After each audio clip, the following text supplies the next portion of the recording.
Bad things happen to good computers. Well, that's a job for DriveSavers. If you don't know who they are, they're a company not far from here in Marin County where they actually, well, they specialize in getting data off of hard drives that have been abused, misused, or gone through heck and back. Folks here to tell us what to do if your computer gets caught in the rain, a flood, or is dropped in an aquarium is John Christopher, data recovery engineer for DriveSavers. John, we were talking before the show. I understand this hasn't happened yet.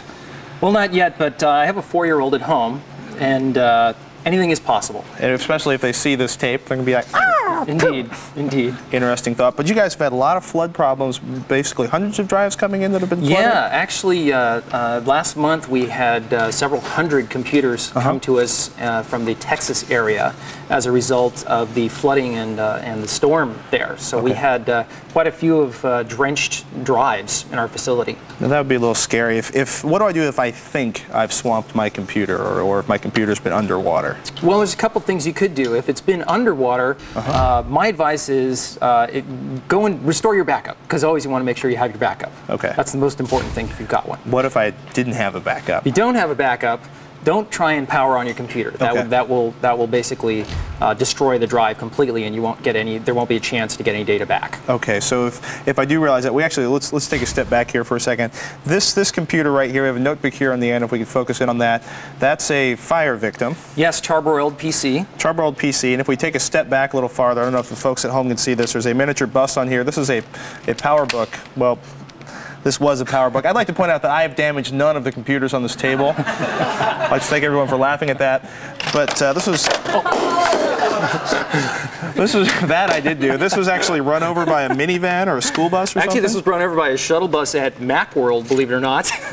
So when you get a computer like this, so my computer's been run over, I'm freaked out, I'm not even going to try to pull the drive.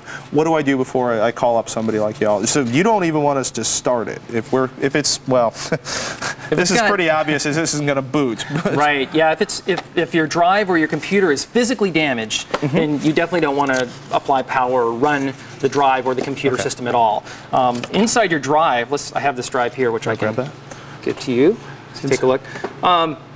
As you see, you got your platter here that holds your data, and in the case, I wanted to point out that there's a filter here, so your drive actually is not sealed as many people believe. So this actually, the air can get in through here. This isn't going to let dust particles in, but water can get through there. Exactly. So water gets inside my drive. What do you guys do when you get the drive in? Well, what we do is we disassemble it in our clean room. We have a clean room facility where do we have some video of the clean room, I think? Yeah, we do, actually. We toss that. The old clean room. The old clean room. We should point out, folks, you cannot clean a hard drive. No matter how clean your grandmother's living room is, do not attempt to clean a hard drive in grandma's living room. We're talking about particles of dust that do not exist in that environment. Exactly. Okay, so you disassemble a drive, you clean it. What comes next? Well, we put it back together, and we swap out components from identical model drives from our inventory. Okay. And we do a lot of praying, a lot of chanting. We have voodoo dolls, and I'm familiar with that type helps of computing. sometimes too. You'd be surprised. So what happens if basically if you resurrect the drive, I guess you back it off onto floppy disk or CDR, or? We back it up, yeah. We pull all the data off of the drive and put it onto any kind of media, DVD, CD, what have you. So is this the worst case scenario you've ever seen for a computer to recover data, something that's been flamed like this? That's probably not the worst. You know, I'm surprised because the things that I've seen in the 7 years that I've been there, everything gets worse. as Just when you think it's the worst, somebody brings it? Right. Well, first we torched it, then it got run over by the UPS truck. Stuff like that, I mean, just heinous. Yeah. So do you get a 70%, 50%, 90%? What's your success rate? We actually get 90% of all the drives that come through our doors on a monthly basis we're able to get the data back from. Okay. How much are we talking about to salvage the data off a drive? Average price is about $700. Okay.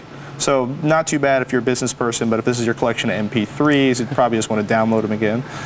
That's true, but a lot of people have a lot more critical data, of course, on their drives. Now, one last question. I understand you guys have saved some celebrity computers. Indeed, many celebrities. And I understand we actually have a tape of a Simpsons computer that was salvaged? I believe that's correct. Can we see this? Actually, DriveSavers recovered 100% of the data, spilled beer in his hard drive. Yeah, but they only recovered 60% of the beer. Bill Oakley, executive producer of The Simpsons. Very nice. So What actually happened? Is this one of his computers, or? This is not one of his. Okay. Actually, this represents a very small percentage of what we typically see come through our doors out of the hundreds of computers that we see. Usually, it's just situations where you can't boot, you can't get in, you can't get your data, or the hard drive or just the drive died is just died. Exactly. Okay. And in those cases, hard drive dies. You think it's been flooded. It's been through a fire, plague of locusts. Don't try to boot it up. Make a phone call to somebody. You got it. Sounds good.